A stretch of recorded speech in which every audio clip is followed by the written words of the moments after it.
সবাইকে শুভেচ্ছা জানাচ্ছি। সুধীবৃন্দ, এখানে অতিথিদের চেয়ারে এসে বসেছি ঠিকই, কিন্তু আমিও আমন্ত্রণকারীদের মধ্যে একজন হতে পারতাম, তো হয়নি। আমাকে অতিথি হিসেবেই নিয়ে এসেছেন আমার বন্ধু লোকমান হোসেন মিয়া। আমরা তাদেরকে সব দায়িত্ব দিয়ে রেখেছিলাম।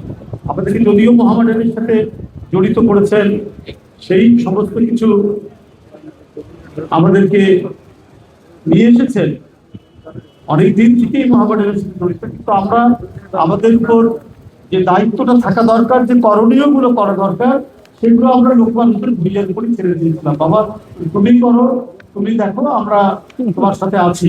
এটাই ছিল আমাদের এক ধরনের মনের কথা, সেইভাবেই চলে এসেছে।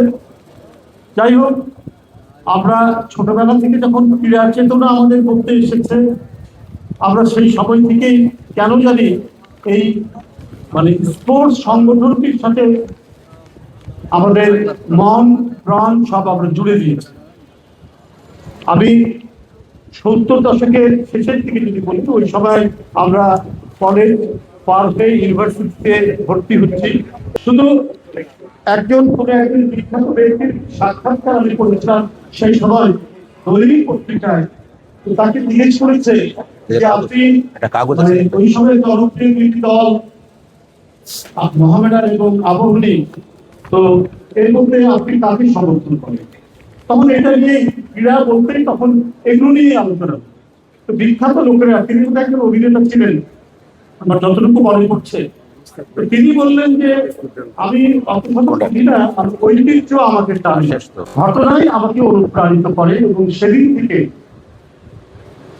এই সংগঠনটির সাথে জড়িত হয়েছে। কারণ এই যে ঐতিহ্য আমাকে টানে যে কথাটি বলেছিলেন সেই প্রখ্যাত গুণী ব্যক্তি, পরে দেখলাম সেই ব্রিটিশ আমলে কলকাতা থেকে শুরু করে মোহামেডানের যে ঐতিহ্য, সেই ঐতিহ্যের ধারাবাহিকতায় আজকে এই জায়গায় এসে দাঁড়িয়েছে। সুতরাং এই সংগঠনটিকে সমর্থন করা যায়, এবং তখন থেকেই মনের মধ্যে পরিচিত হয়ে গেল যে আমাদের যে ক্রীড়া চেতনা, সেই ক্রীড়া চেতনা। আমি সর্বশেষ একটি কথা আমি বলবো, আমার যেটা মনে হচ্ছে, ওই যে একটা আমরা প্রবাদ শুনে এসছি না, বন্যেরা বনে সুন্দর, কিছুটা মাতৃ করে, যা সাংগঠনিক প্রতিভা আছে। আমি সংগঠন বলতে পলিটিক্যাল সংগঠন বলছি, আমি স্পোর্টস সংগঠন বলছি। যারা এই প্রতিভা আছে, যারা ভালো খেলতে পারে, যারা দক্ষ, এবং এই খেলাতেই যারা মেধাবী, তারা যেন সমান সুযোগ পায়, তারা যেন জায়গা পায়। তার কাজ, তার ক্রিড, তার রাজনৈতিক রং কি, এই দিয়ে যেন কোনো খেলোয়াড়কে বিবেচনা করা না হয়। এই সর্বনাশ হয়ে গেছে কিন্তু আমাদের 16-17 বছর। বিশ্বাস করবেন কি করবেন না, একজন প্রখ্যাত ক্রিকেটার আমাদের এই দেশে, সে দলে আসুক, কোন দল করবে আমাদের দেখার দরকার নেই, কিন্তু সে আমাকে টেলিফোন করেছিল, এবং আমার সাথে আমাদের একজন মহিলা নেত্রী রিপুন রায় চৌধুরী ছিল, তাকে টেলিফোন করেছে, আমাকে টেলিফোন করেছে।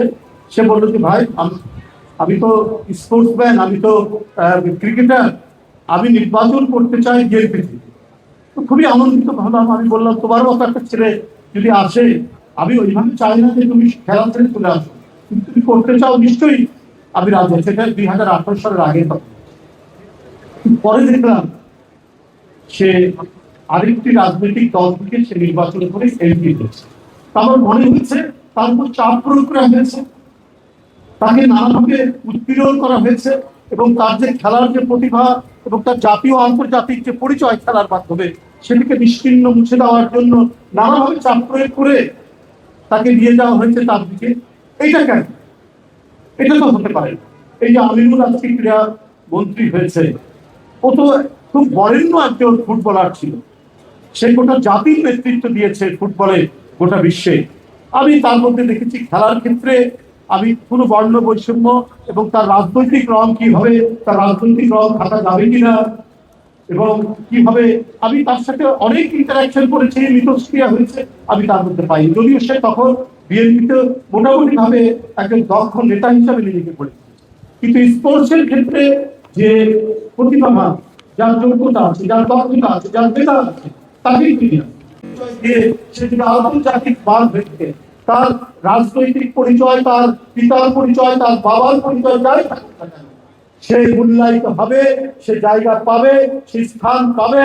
তার কোনো রং বিভাজিত করতে পারবে না, কোনো রং দিয়ে তাকে সরাতে পারবে না তার নিজস্ব অবস্থান থেকে। সেই পরিস্থিতি, সেই প্রক্রিয়াটাই ইনশাআল্লাহ সেটা তৈরি হচ্ছে, সেটা তৈরি হবে জনাব তারেক রহমানের